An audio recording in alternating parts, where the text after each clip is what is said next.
Bonjour les amis. Alors je vais vous parler aujourd'hui de la question de l'échafaudage parce que comme vous le savez pour ceux qui me suivent, je construis une maison individuelle par moi-même et jusqu'à présent j'ai utilisé des tréteaux de maçon qui m'ont permis d'arriver donc jusqu'à ce niveau ici, c'est environ 2,90 m là, vous voyez, à partir de la dalle en béton ici.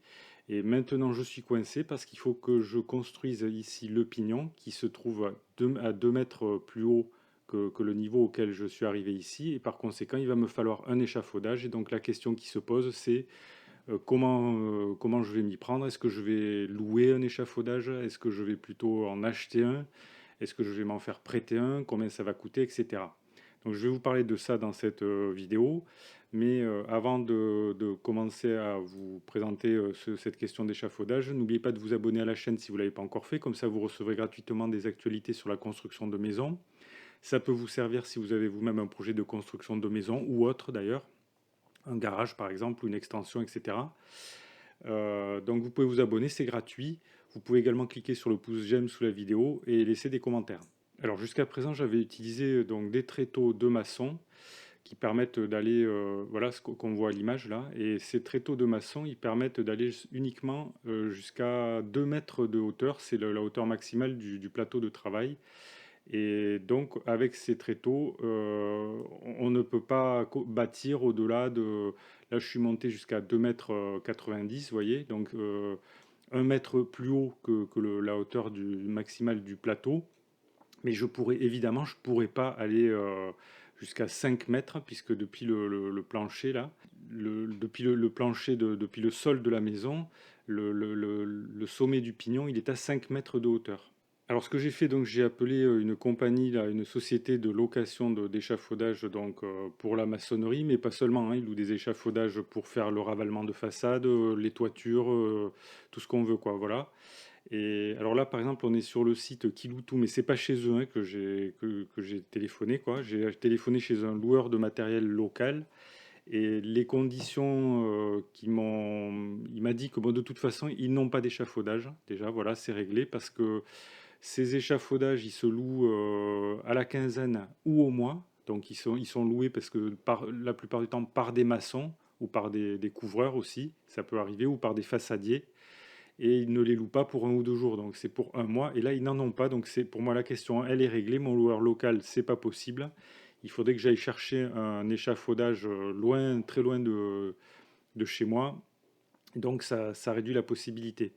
Mais ce que je peux faire, si peut-être ça peut vous intéresser, c'est vous donner les tarifs en réalité de ces échafaudages. Et alors la location, ça se fait au mètre en fait. Ce sont des plateaux de 3 mètres.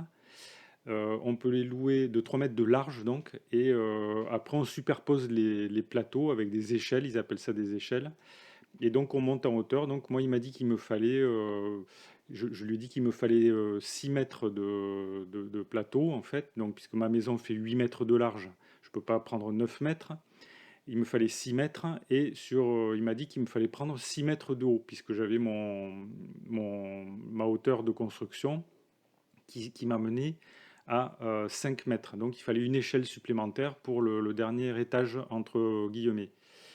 Alors le prix de cette location, combien ça coûte? Il le loue, d'après ce qu'il m'a dit, donc, au mètre carré. Et moi, ça me représentait donc, il le loue, je crois, 14 ou 15 euros le mètre carré.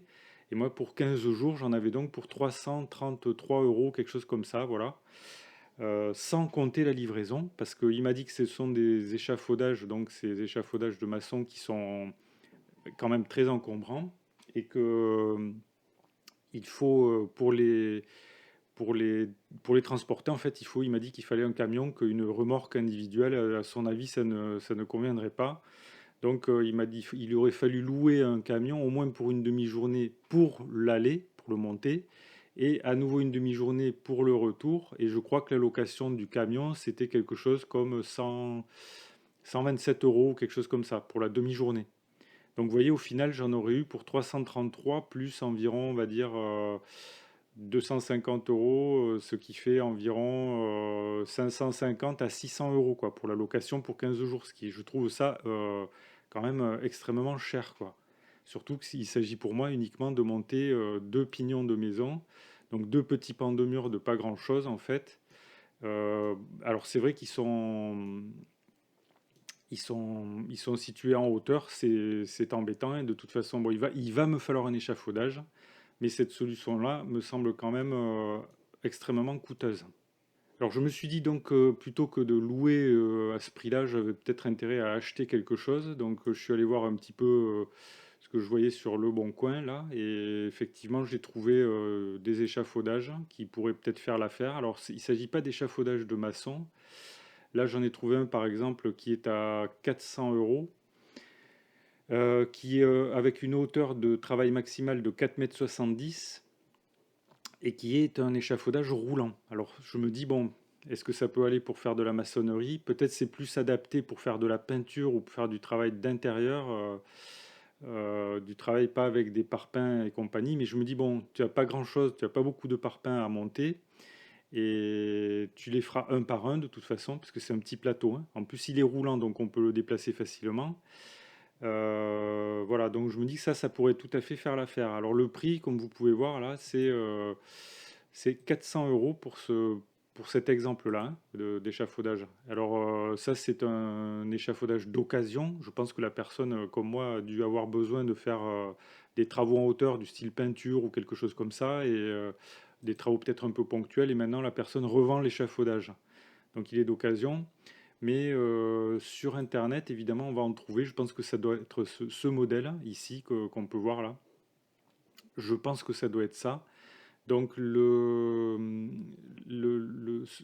modèle en fait d'échafaudage, là, il y a une réhausse en aluminium qui permet d'arriver à 4,50 m.